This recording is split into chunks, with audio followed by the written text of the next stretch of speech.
विष्टं स्थापितं येन भूतले स्वयं रूपा कदा मह्यं ददाति स्वपदान्तिकम् वन्देऽहं श्रीगुरो श्रीयुतापदकमलं श्रीगुरून् वैष्णवंश्च श्रीरूपं साग्रजातं सहगणरघुनाथं वितं तं सजीवं साद्वैतं सावधूतं परिजनसहितं कृष्णचैतन्यदेवं श्रीराधा कृष्णपदान् सहगणललिता श्रीविशाखान्वितैश्च हे कृष्ण करुणा सिंधु दीनबंधु जगतपते गोपेश गोपिका कांत राधा कांत नमस्ते तप्त कांचन गौरांगी राधे वृंदावनेश्वरी वृषभानुसुते देवी प्रणमामि हरे प्रिये पाञ्चकल्पतरुभ्यश्च कृपा सिन्धुभ्येव च पतितानां पावनेभ्यो वैष्णवेभ्यो नमो नमः जय श्रीकृष्ण चैतन्य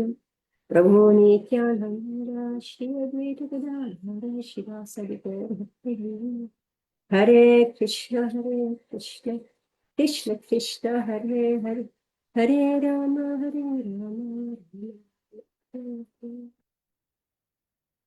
Dalam panggum langgai tigiru yakita tanam bande Shri Guru Dinataranam.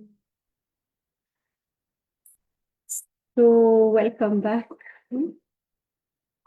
So we have a few classes this month, and again I'm going out for a few weeks. So I'm going out on 25th March. So I don't know how many Saturdays are there in between. So we are on text 6 of Srimad Bhagavatam, Canto 1, Chapter 3, and text 6. Saiva pratamam devah Omaram sargamashritah Chachara dushcharam brahma brahmacharyam akhanditam. First of all, in the beginning of creation. 1 minute.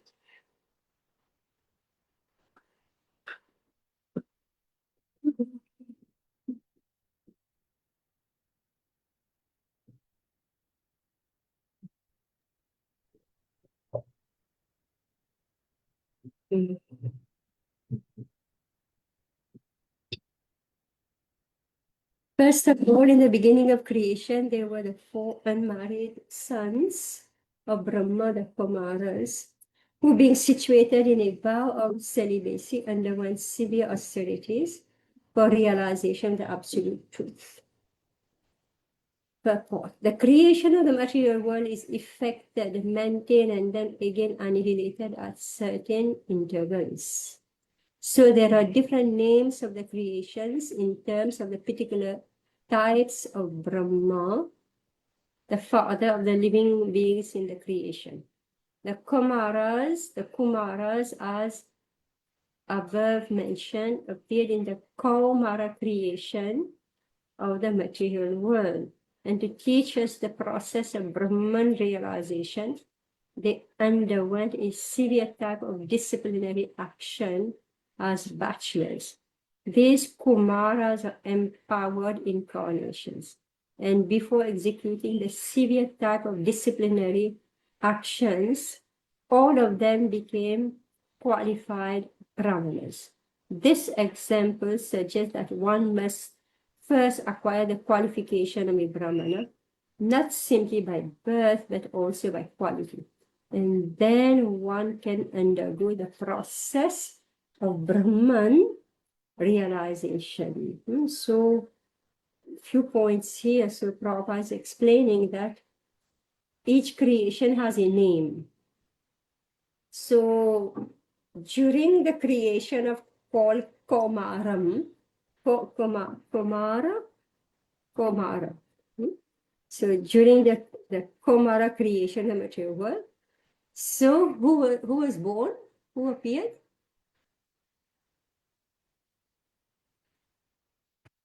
4 Kumaras. Yeah, 4 Kumaras, they appear during the Kaumara creation.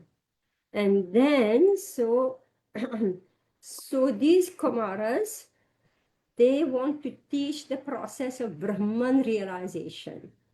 And so Prabhupada is saying that, so before that, So they were brahmacharis. So these Kumaras were brahmacharis.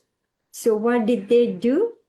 They acquired the qualification of a Brahmana, and then they underwent the process of Brahman realization. Any idea why?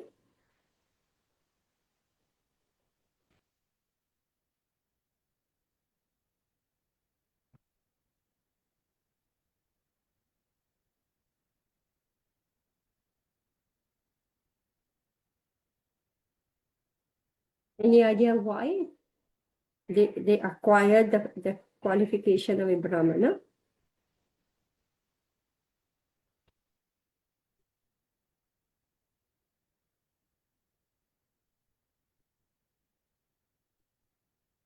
Mataji, so that they become eligible for Brahman realization. Yeah, what is that eligibility?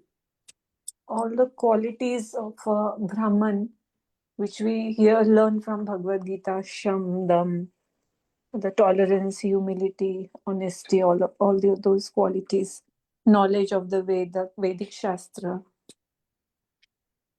So why should they acquire these qualities?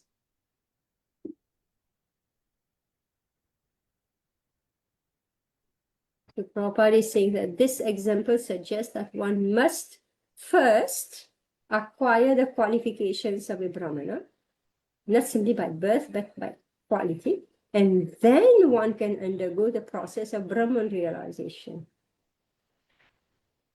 Why Prabhupada is saying first this and then this. So Mataji, So, instruction for us that we have to follow the example of the Kumaras. yeah, so why this Brahminical qualification is required to undergo this process of Brahman realization?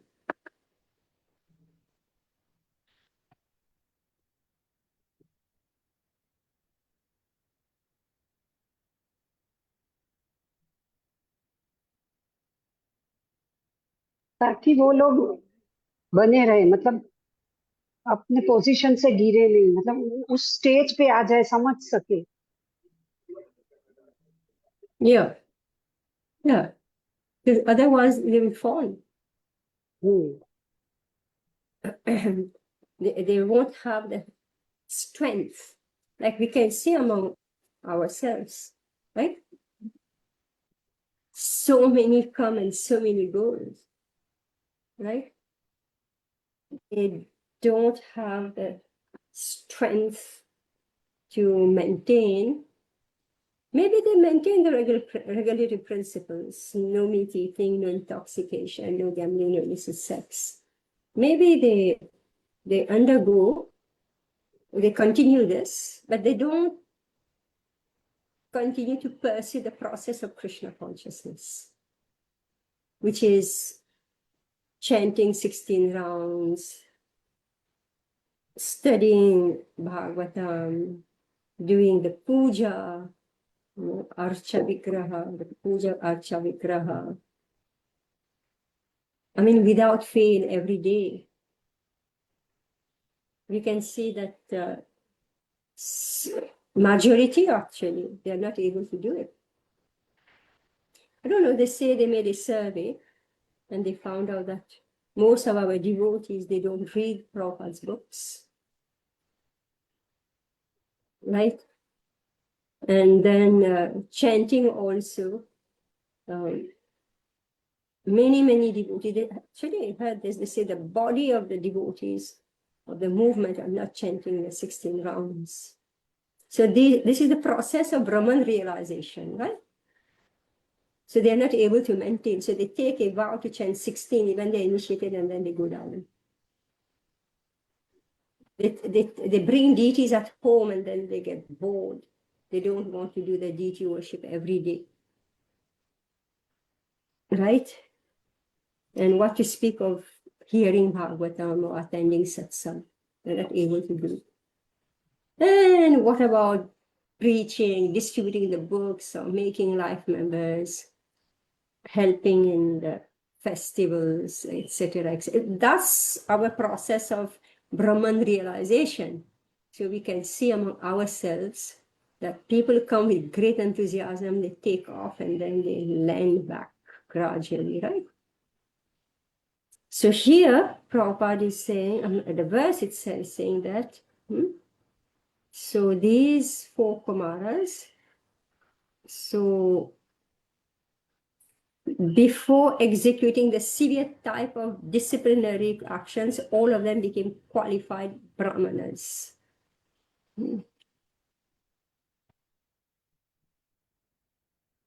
Dushcharam. So what they had to do was like severe austerity.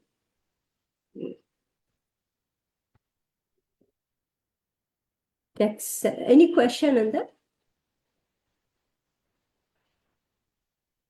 So now all of you, I hope all of you understand that if we are to maintain our vows of chanting 16 rounds, oh my God, I don't know why this AI does this,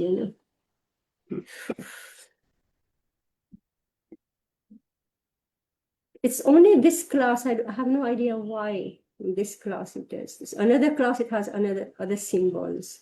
This particular class, it just does this funny things. Or maybe my mood is different when I'm reading different books. I don't know. Maybe I should observe what AI is observing in my gestures. I know myself, right?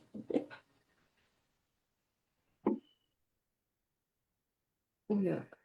So now we understand that if we are to maintain our Shravanam, Kirtanam, Smaranam, Vandanam, etc., we must come on the Brahminical platform, which is Shama, Damastapa, Socham, Arjavam, Titikshava, Karunika, Suhrida, Sarvadehinam, right? All this. Text 7. Dvitiyam tu bhavaryasya prasatala gataham mahim udharisyan upadata yagyesha saukaraham vapuhu. The supreme enjoyer of all sacrifices accepted the incarnation of a boar, the second incarnation, and for the welfare of the earth, he lifted the earth from the nether regions of the universe. Purport. The indication is that for each and every incarnation of the person Godhead, the particular functions executed is also mentioned. So why did this particular incarnation appear? So there is a function, something that he wants to achieve. There cannot be any incarnation without a particular function, and such functions are always extraordinary. They are impossible for any living being to perform.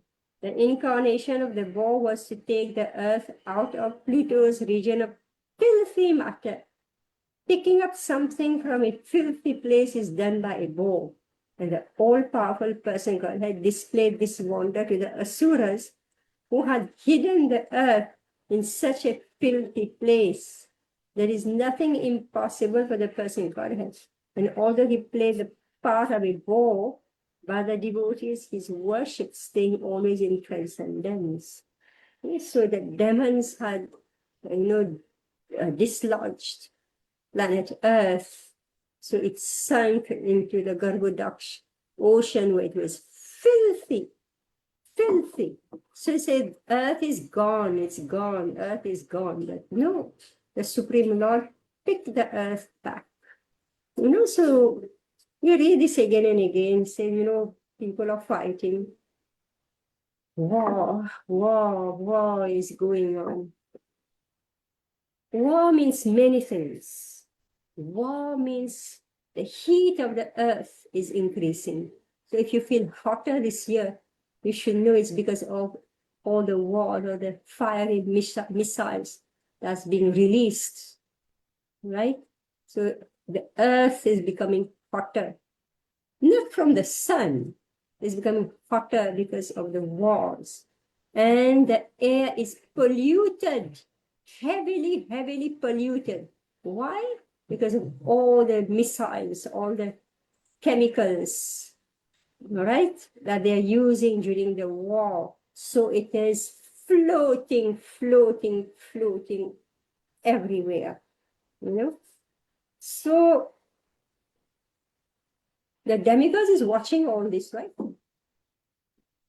Isn't it? The demigod is watching all this, what's going on.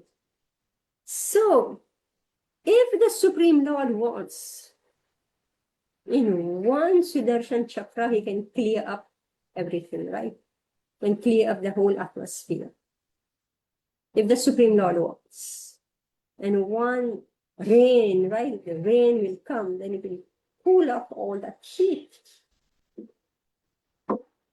So there are so many things that's going on. So this second incarnation of the Supreme Lord, who is Varahadev, so he appeared in a particular place because Earth got dislodged.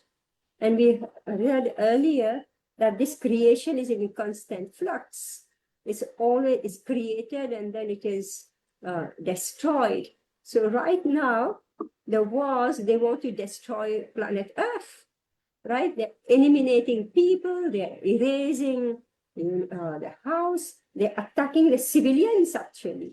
They're not even fighting a hero's war, right? They're harassing the citizens, the civilians, right? So for whatever reason is going on,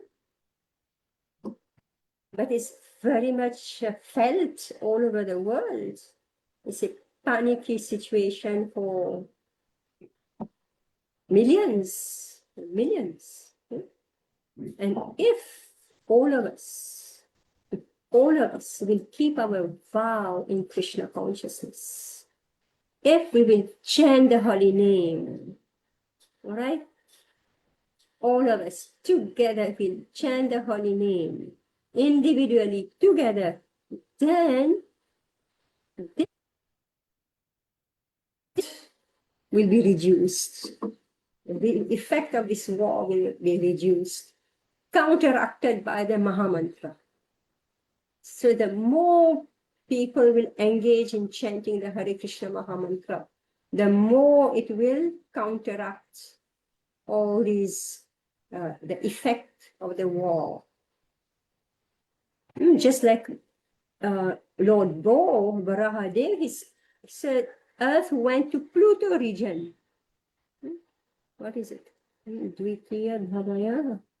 The Satal, it just went down. So the holy name is actually incarnation of the Lord, right? It's the form of the Lord in sound. This Hare Krishna Mahamantra is the incarnation of the Lord in sound. So if all of us, we will chant or hear, put on, play the Mahamantra, whatever, the Hare Krishna Mahamantra will save this earth. Should have no doubt about this.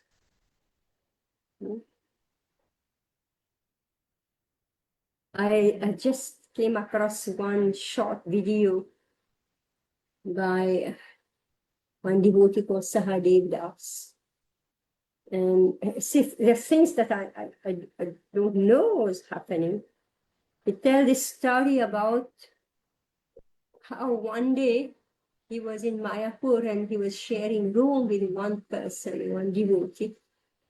And so it was like, so many, for those who've been to Mayapur, know it's so many mosquitoes. So he put on that all-out machine for the mosquitoes. So his roommate said, no, don't use this all-out. It will, cause discomfort to the mosquito. So anyway, after some time, because he didn't know the other person. So after some time, so this devotee, Sahadev Das, so he inquired about this devotee, who are you? And where do you come from? You know how usually when you meet devotee, you ask so many millions of questions back. So that person told him, he said, don't ask about my past, who I am. Don't ask who I am, about my past.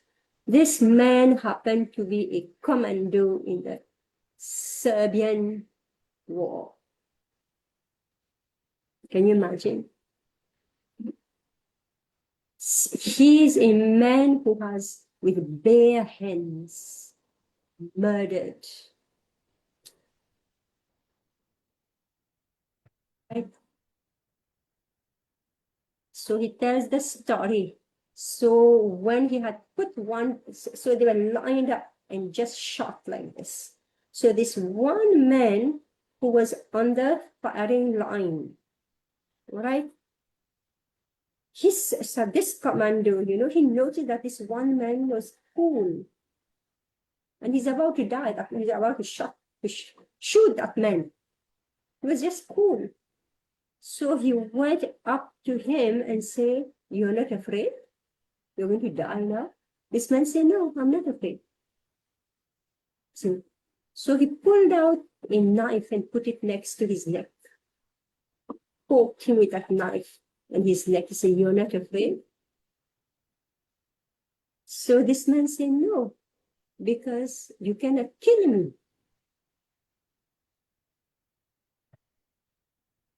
You cannot kill me. I mean, this is, if I find a link, I'll send it to you. He said, "You cannot kill me."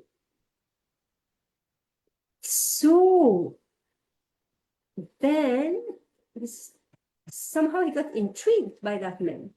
And this person pulled out one Bhagavad Gita. Indradyumna Swami has been preaching in Serbia, you know that. There are devotees in Serbia. All right? This man had a Bhagavad Gita. He pulled out that Bhagavad Gita, gave it to him. So that commander put him aside and murdered the rest.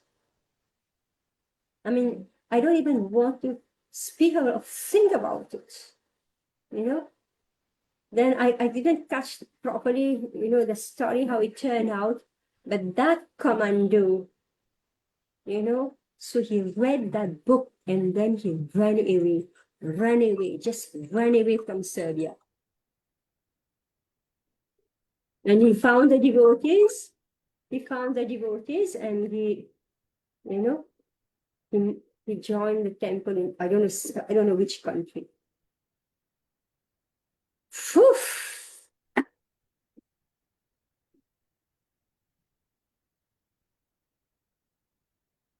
So Krishna incarnates, all right? Krishna incarnates as Bhagavad Gita. And a man who's captured by the Serbian troop, all right? A cruel, super cruel assassin, we call them, right? So this is the power of the Supreme Lord. So Lord Varahadev, he did this work. We can't understand the law of karma, but we read, I think, here in this Bhagavatam itself, Canto 1, Prabhupada says, whenever there is war, we should know that the hand of the Supreme Lord is behind it. And whenever there is peace, we should know the hand of the Supreme Lord is behind it. You know, so we can't understand all these things.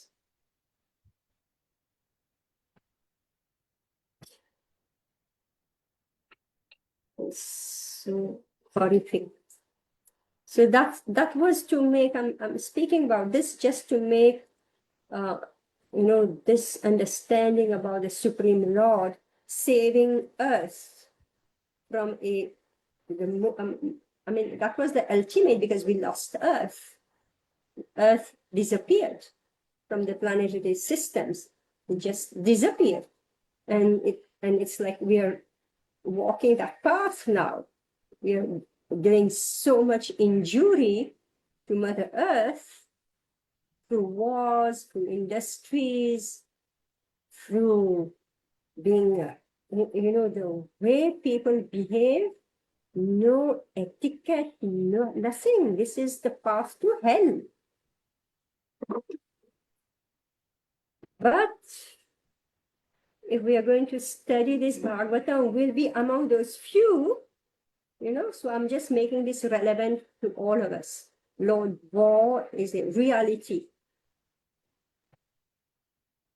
So if we study this Bhagavatam, we may be among those handful who can escape the horror of this material world. Right? I mean, even if we don't make it, back home, back to Godhead, at least we can go to some other planet, right? Isn't it? Can take birth on another planet.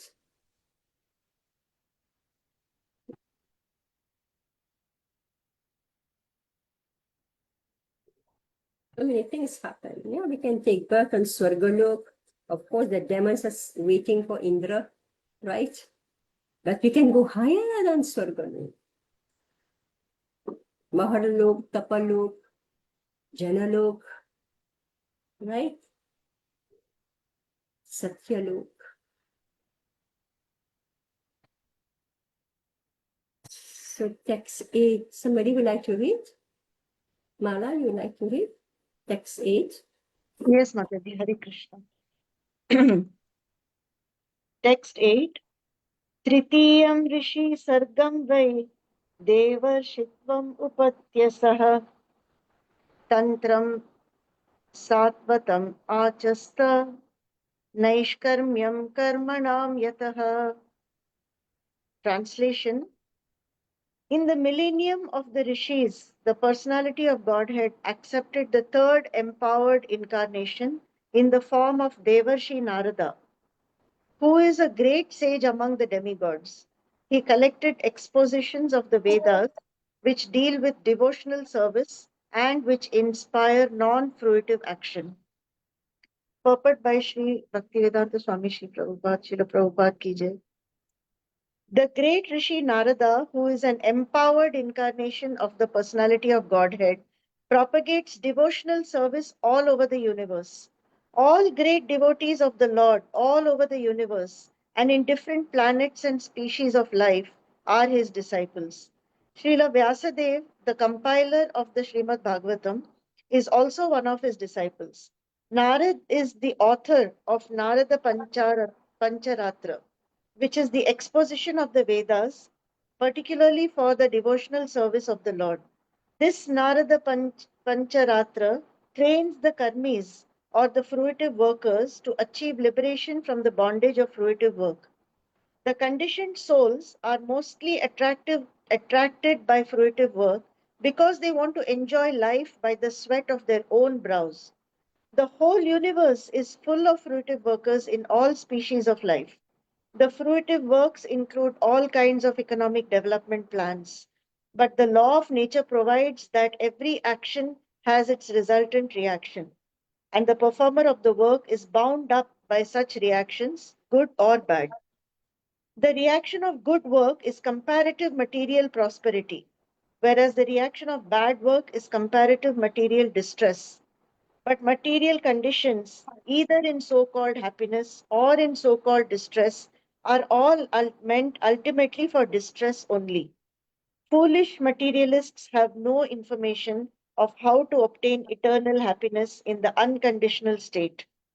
Sri Narad informs these foolish fruitive workers how to realize the reality of happiness. He gives direction to the diseased men of the world how one's present engagement can lead one to the path of spiritual emancipation. The physician directs the patient to take treated milk in the form of curd for his sufferings from indigestion due to his taking another milk preparation. So the cause of the disease and the remedy of the disease may be the same, but it must be treated by an expert physician like Narad. The Bhagavad Gita also gives the same solution of serving the Lord by the fruits of one's labor. That will lead one to the path of Naishkarmya or liberation. So many instruction given here, right? So Narada came. So he appeared. So here's the empowered incarnation of the Lord. So he's extracting the essence. Oh my God. He's extracting the essence of the Vedas, which is devotional service. So so he has compiled this from the Vedas, Narad Pancharatra. So what did the Narad Pancharatra do? It trains the karmis or the fruity workers to achieve liberation from the bondage of fruity work. So what do the conditioned soul want to do? They're working for economic development. They just want money, money, money, money, wealth, wealth, wealth. So they are working very hard for wealth, but the law of nature provides that every action has its resultant reaction. And the performer of the work is bounded by such reactions, good or bad. So I work, but the law of nature is chasing behind me, right? So the reaction of good work is material prosperity, and reaction of bad work is what we call material distress. But whatever it may be, happiness or distress, ultimately Prabhupada is saying your happiness becomes distress. Your happiness becomes distress. Just like I remember this person, he worked very nicely. See, material nature has its ways of teaching us lessons. Of what we say that like offset my plans. I have a particular plan and then upset or offset it. Like I remember this person, when he was telling me his own story. So as a young man, he got married and he worked and established himself. He has, children, and then he has his house. He built a nice house. He built his company, whatever it is.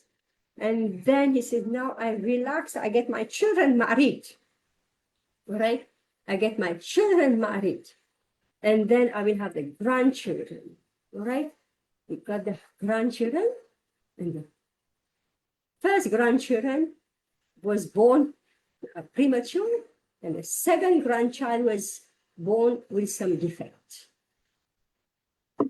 So as soon as the grandchildren was born, what happened next? Money was being poured in them. All right? So all my prosperity, all my accumulation, of wealth, everything, which was supposed to be now relax and be happy. I'm in old age, just enjoy life. Now, the time for distress has come where I'm pouring out all my wealth. So happiness has become what? Distress. God.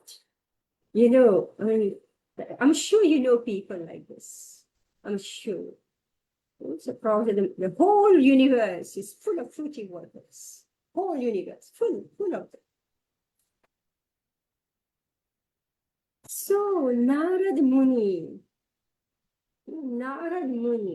informs these foolish fruity workers how to realize the reality of happiness. You want to be happy, but you don't know how to be happy.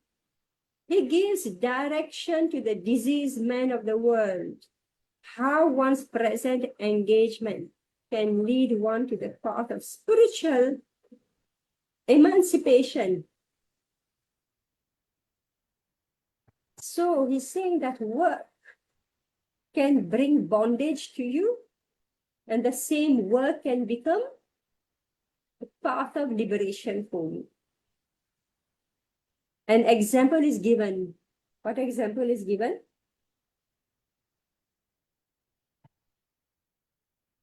Milk and curd. Yes. Milk and curd. You follow, no? Are we able to follow this? Everyone? Okay, we can move on. Usha, you can understand this? Yes, more or less. But like you said, the more I'll have to read it, I'll have to listen to the class again, and it'll make more sense. I keep on listening to the classes a few times, and then Yeah. It's very simple. I mean, it's no use moving on unless we get the point. People are engaged, they're working very hard for enjoyment, but their enjoyment finally is bringing them distress. yeah, I get that bit. I just gave the example, right? Yeah. So finally it is distress, meaning I'm happy now, I'm working, my wife is cooperative, I've got beautiful children, but the next generation brought me distress. Yeah. I mean, the loss of losing my wealth. All right. So it's distress. So Narad Muni, he informed these foolish fruitive workers how to realize the reality of happiness. He gives direction to the diseased men of the world how one's present engagement can lead one to the path of spiritual emancipation. So they're fruitive workers, meaning they're working.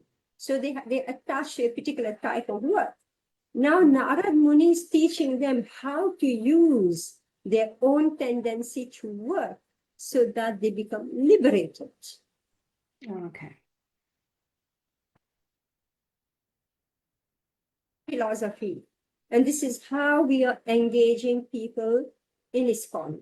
Somebody comes to us and we know they like to work in this way, so we give them that work, engage them in that particular, their own tendency, that we say you do it for Krishna. So he gives direction to the diseased men of the world how one's present engagement, you're a teacher, you're a doctor, you're a clerk, you're a prime minister. So one's present engagement can lead one to the path of spiritual emancipation. The physician directs the patient to take treated milk in the form of curd for his sufferings from indigestion due to his taking another milk preparation.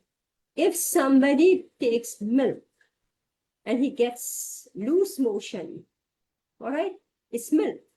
So meaning that if I work for sense gratification, I get loose motion, I become sick, right? So now the physician says, yes, you take curd. Curd is also milk, but it is treated milk. But it has the property. Live factory, yeah, in the stomach. Yeah, it has the property to cure the disease. So meaning the work, I read it again. So the cause of the disease and the remedy of the disease may be the same, but it must be treated by an expert physician like Narada. So an expert physician like Narada, the Bhagavad Gita also gives the same solution of serving the Lord by the fruits of one's labor. All right? That will lead one to the path of Naishkarmya or liberation. You follow it? Yeah. Yes. We cannot proceed until the points are clear because it's building on. All right?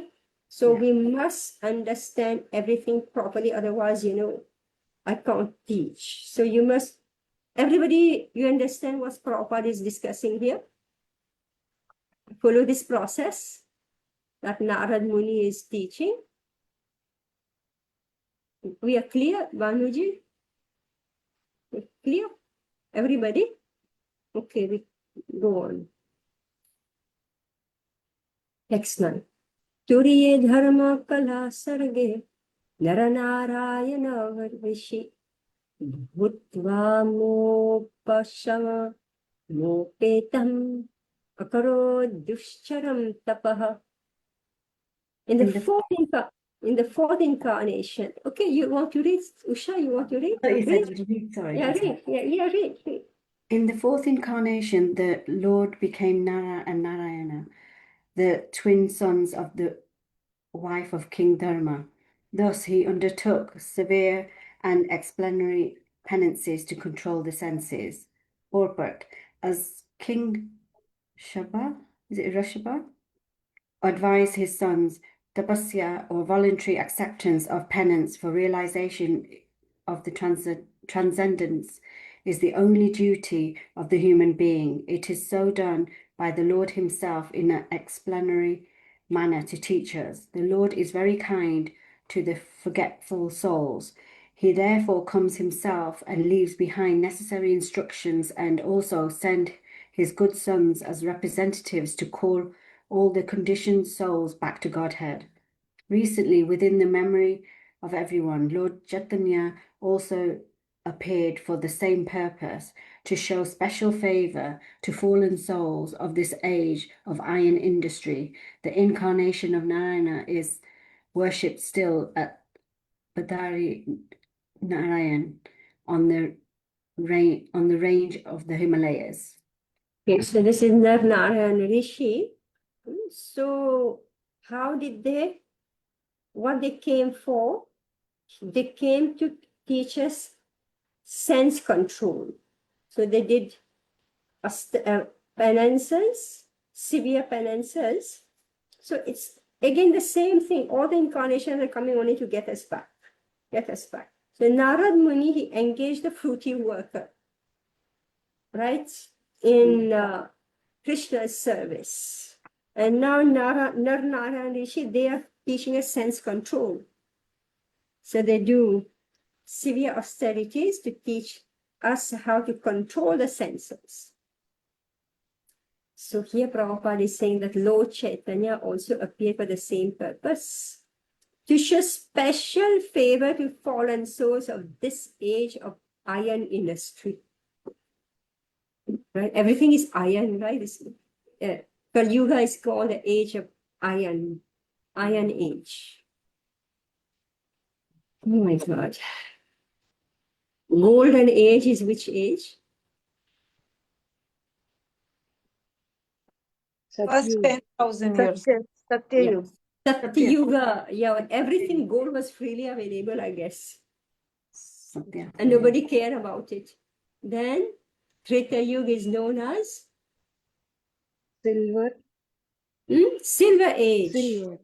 Silver Age. And Dwapar is Vapor is Copper Age. copper age. And you know, those of us who are a little older, maybe we remember in our homes, everything was copper. All utensils, everything was copper. Right? Now it's become Now iron. Right now, copper Steel. is disappearing. Now it's only iron, stainless steel, Steel. aluminum, right? Iron. Oh my God. Text 10. Mataji, I have a question. Yes. Mataji, this Nar Narayan Rishi, the incarnation as Nar Narayan Rishi, these Yeah. are two. They are two. Yeah. They are two, Yes. or this Yes. is one. Yes, twins. They are Right? two. Brothers. Mataji, I have. Twin sons of the wife of King Dharma. They're the twins, so they are twins. So it is not like, there is a myth which I've heard that Nar Narayan means Krishna and Arjun. So that's wrong then. Well, no, it is also. Oh, it's correct. Oh, Yeah, it is also. The okay. two. Narayan. This is also one story, right? Nar is Arjun, Narayan is Narayan.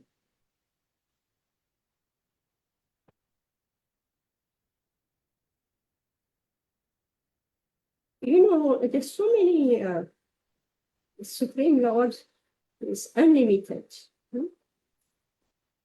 It's what I heard. The text 10. Panchama Kapilo Nama Siddhesha Kala Vikritam Rovacha Shuraye Shankyam Tattvagrama Vinirnayam. Right, Banuji, you want to read?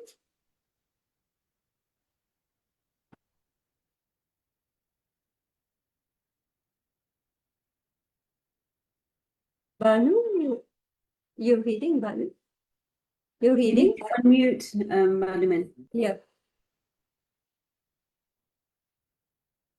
You're still not unmuted. Okay. Yeah. Yes. The fifth incarnation named Lord Kapila is foremost among perfect beings. He gave an expositions of the creative elements and metaphysics to Ashuri Brahmana, for in course of time this knowledge has been lost. The sum total of the creative elements in Unicum is all. Each and every one of them is explicitly explained in the system of Shanakaya philosophy. Shanakaya philosophy is generally called metaphysics by the European scholars.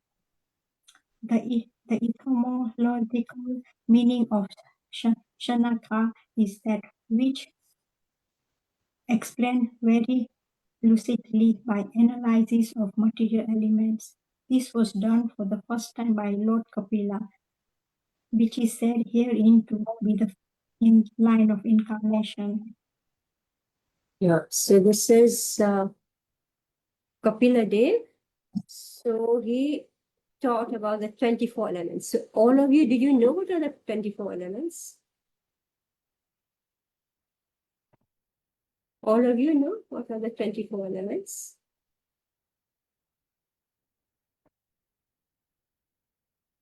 So those who don't know, please find out what are the 24 elements.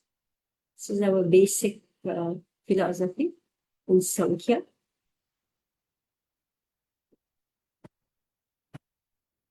So next week you can tell me what are the 24 elements.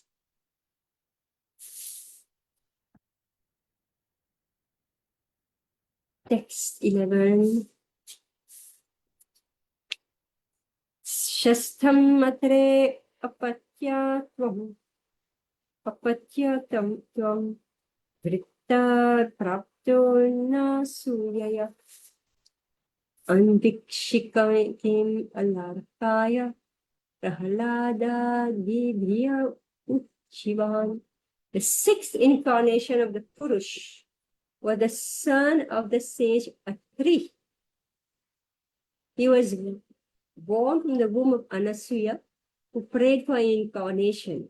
He spoke on the subject of transcendence to Alarka, Prahlad, and others, meaning Yadu, Haihaya, etc.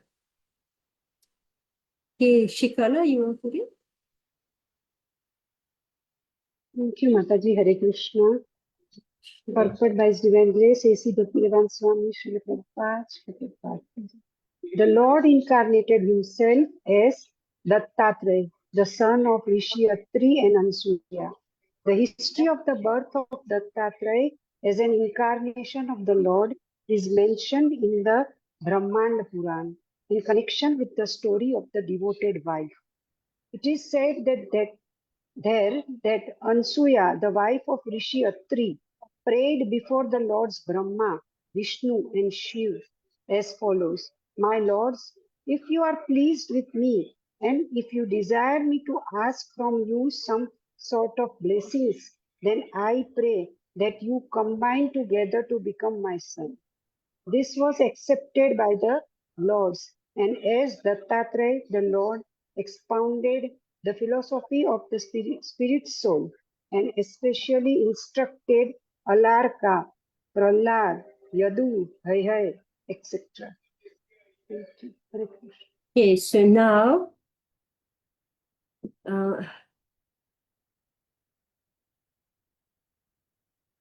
Anasuya. So, my Lord, if you're pleased with me and if you desire me to ask from you some sort of blessing, then I pray that you combine together. So this is Dattatreya. So what the philosophy of Dattatreya? So his philosophy is, so he expounded the philosophy of the spirit soul and specially instructed Alarka, Prahlad, Yadu, Taiha. So he was, I don't know, I heard Dattatreya, like impersonal. I think his philosophy is more like impersonal. I think that's what I heard, Dattatreya. Like Narad Muni is teaching straightforward bhakti. But Dattatreya, meaning this combination of the three, Brahma, Vishnu, and Shiva, so I don't remember whether he was actually in the devotional line. It was more like this philosophy of the spirit soul, Aham Brahmasmi. Basically, that's what I heard. So it's not complete. The text 12. Tata saptama akutyam ruche yagyo vibha rucheryagyo bhyajayata samayadhe suragane apatsyuyam bhuvantaram. There are breaks in the words here. So that seventh incarnation was Yagya, the son of Prajapati Ruchi and his wife Akuti. He controlled the period between the change of the Swayambhuva Manu and was assisted by demigods such as his son Yam. So many things are happening here. This is all universal management. All right? So complicated, and we are just sitting here, aram, say, we think the world is going on automatically, right? So the seventh incarnation was Yagya, the son of Prajapati Ruchi and his wife Akuti. Who's Akuti? Anybody remembers? Who's Akuti? Daughter of Daksha Prajapati, Yes, yes. Akuti, Prasuti, and Devaki. Yeah. So he controlled the period during the change of the Swayambhuva Manu and was assisted by demigods such as his son Yam. Like they say, that all this war that's happening now, it's a transition time, they say. They say that, so it's like destruction is going on. Something is being demolished. So he controlled, so this Yagya, incarnation Yagya, controlled the period during the change of the Swayambhuva Manu and was assisted by demigods such as his son Yam. Yam meaning, my God, what is the meaning of Yam? Yam sound like danda, right? What is the meaning of Yam? Yam means discipline, right? Yamaraj. So maybe there were deaths, I don't know. The administrative post, occupied by the demigods for maintaining the regulations of the material world, are offered to the highly elevated, pious living beings. So actually that's what I was referring to.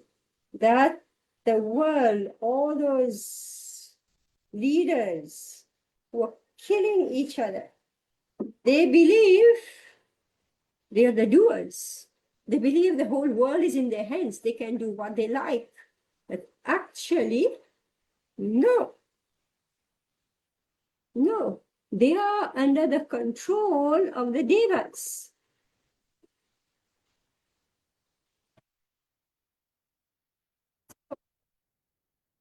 Post of demigods are offered to the highly elevated, pious living beings. When there is a scarcity of such pious living beings, the Lord incarnates himself as Brahma, Prajapati, Indra, etc., and takes up the charge. During the period of Swayambhuva Manu, meaning now is Vaivasvat Manu, there was no suitable living being who would occupy the post of Indra, the king of Indraloka. The Lord himself at that time became Indra. And so assisted by his sons like Yam and other demigods, Lord Yagya ruled the administration of the universal affair. Just imagine, Yam, this Dharmaraj, right? This Dharmaraj. He's holding the stick and making everybody obey their order. So since so many years, is it? Now this Ukraine war now it has erupted in the Middle East. It's not going to be without consequence, isn't it? Not going to be without consequence. Okay. We read a couple more. Anupama, you want to read? Okay. Text 13. Ashtame meru devyam tu nabhe jata urukramaha darshayan vartman dhiranam sarvashramam namaskritam. Anupama, please speak. Hare Krishna. Hare Krishna. Translation.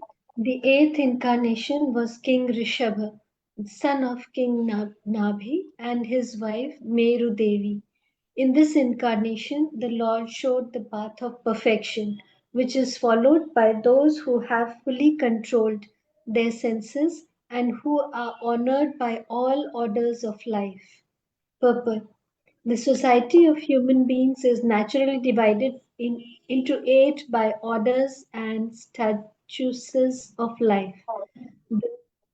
The statuses of life. The 4 divisions of occupation and 4 divisions of cultural advancement. The intelligent class, the administrative class, the productive class, and the laborer class are the 4 divisions of occupation. And the student life and householder life, retired life, and renounced life are the 4 statuses of cultural advancement towards the path of spiritual realization. Out of these, the renounced order of life or the order of sannyasa is considered the highest of all, and a sannyasi is constitutionally the spiritual master for all the orders and divisions. In the sannyas order, also there are 4 stages of upliftment toward perfection.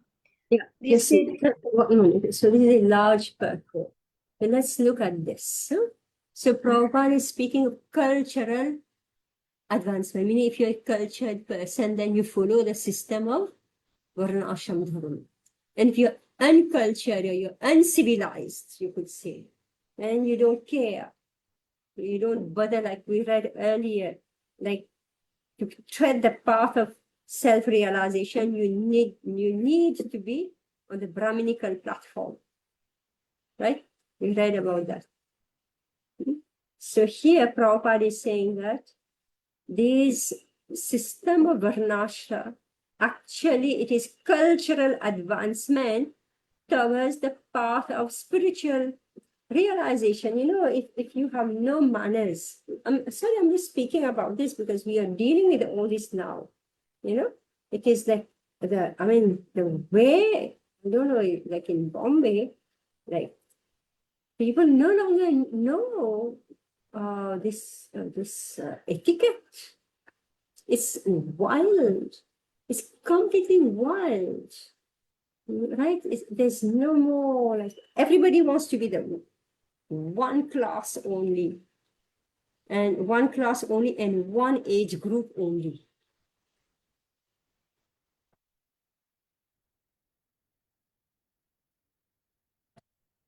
Young deal with the old, as if they are young, and the old deals with the young as if they're old. One uniform age, right? So where's the culture? My God, it's very bad, very bad. Every day we have to witness this.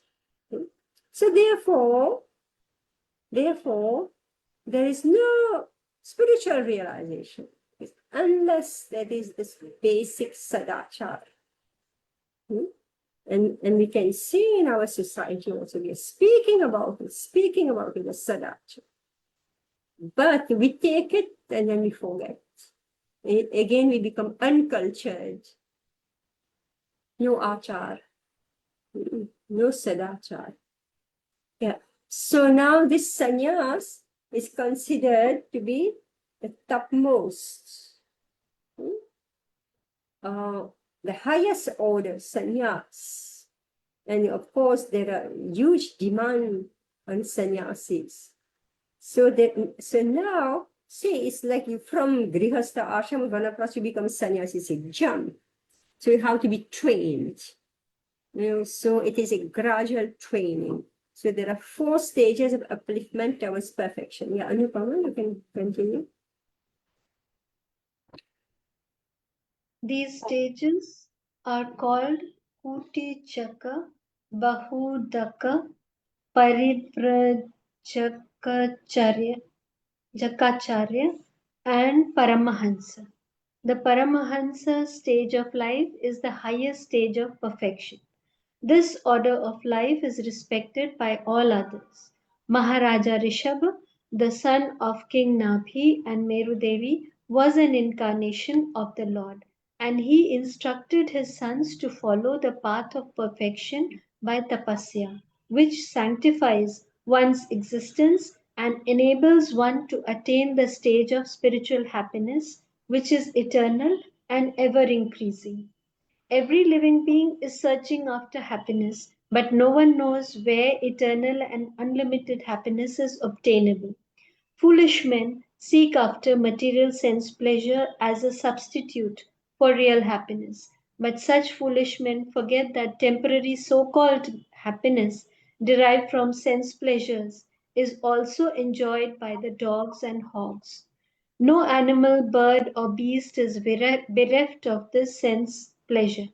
In every species of life, including the human form of life, such happiness is immensely obtainable. The human form of life, however, is not meant for such cheap happiness. The human life is meant for attaining eternal and unlimited happiness by spiritual realization. This spiritual realization is obtained by tapasya or undergoing voluntarily the path of penance and abstinence from material pleasure. Those who have been trained for abstinence in material pleasures are called dhira, or men undisturbed by the senses. Only these dhiras can accept the orders of sannyas, and they can gradually rise to the status of Paramahansa, which is adored by all members of society. King Rishabha propagated this mission, and at the last stage, he became completely aloof from the material bodily needs, which is a rare stage not to be imitated by foolish men, but to be worshipped by all. Oh, that's the next section, right? So this sannyasi, so what I heard, Kutichak, meaning that this new sannyasi, like he just stayed in a kutia, a cottage just outside his village. And then, so I think that's like he's provided, I don't know whether his family, whatever it is, provides him, he's just sitting outside. And then when he's more advanced, he get accustomed, he get used to this new stage of being sannyasi, So you were brahmachari for so long. I haven't seen many grihastha taking sannyas, but I have seen many brahmacharis taking sannyas. So that stage of being a brahmachari, being a sannyasi, like you can see how they struggle with it.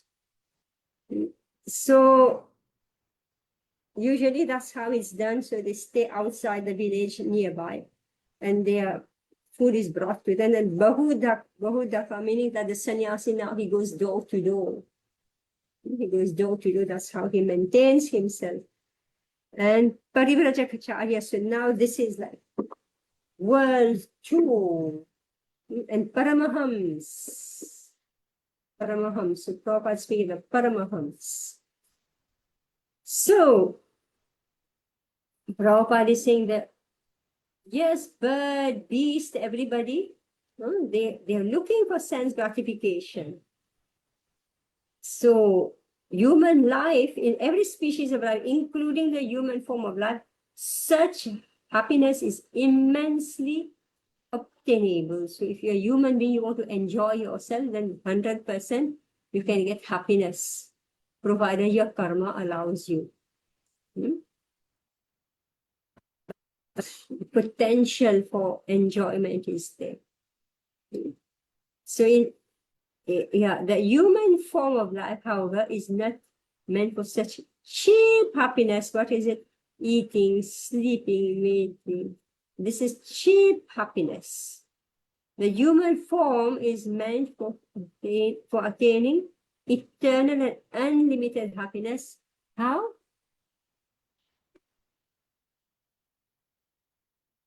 By spiritual realization.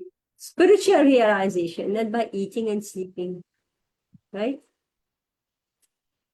So, this spiritual realization is obtained by tapasya, meaning controlling our sense pleasures, right?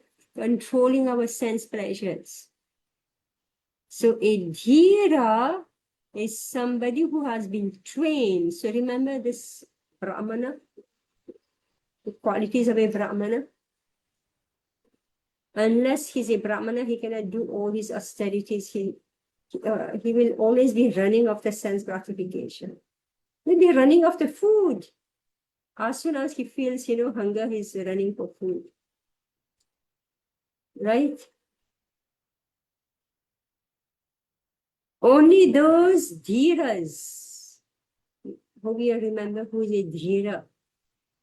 So only, okay, where is it? Only those dhiras who accept for God. Okay. Accept the sentences. The spiritual realization is obtained by tapasya. Now I would like you to know this. What is tapasya? All right. We should know, but we say, very loosely, we say yeah, tapasya, when we're having an image in our mind of what is tapasya. So here, definition is given. So tapasya is undergoing voluntarily the path of penance. Like people go on parikrama, they walk. So this is a penance, right? And abstinence from material pleasure. So I regulate and control my eating, sleeping, mating, and defending. Those who have been trained from abstinence in material pleasures are called dhira. So now we know who is a dhira. Meaning that we need to be trained. We need to be trained to restrain ourselves from material pleasure. It doesn't happen automatically. It has to be trained. Only these dhiras can accept the orders of sannyas, and they can gradually rise to the status of Paramahamsa. So this Paramahamsa is adored by all members of society. So King Rishabdev propagated this mission, meaning control of the mind and senses. And at the last stage, he became completely aloof from the bodily needs, material bodily needs, which is a rare stage. All right, so this is a Paramahamsa, is a rare stage, not to be imitated by foolish men.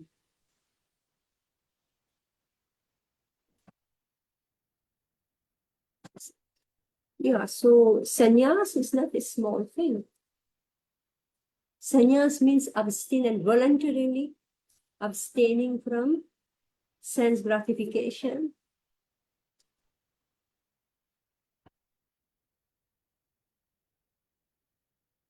Okay, so should we stop here? We have gone some time beyond our time. But it was too short reading, so I continued. Yes. Mataji, Hare Krishna, I just have one question. These incarnations that we are reading about, they are different from the Dashavataras? Oh, well, some of them will be included, like Varahadev, right? Is there? Because Varaha is one of them. Yeah, the 10 incarnation, nearly speaking of hundreds and thousands, right? Okay. So some of them are included and some are more. And this list will come at different places in our study. Is it okay? Yes, Mataji, thank you. All right. Okay. So it's very interesting. We are doing a summary of each and every incarnation. God. It's very interesting. So please do read your Bhagavatam over and over again so that you have questions when we are together. If you will read beforehand, then you will definitely have questions. Okay, Hare Krishna. Hare Krishna, Mataji, thank you so much. Vanchikalpatarubhyascha kripasindubhyevacha patitanam pavanebhyo vaishnavebhyo namo namaha. Hare Krishna. Hare Krishna. Hare Krishna. Hare Krishna. Hare Krishna.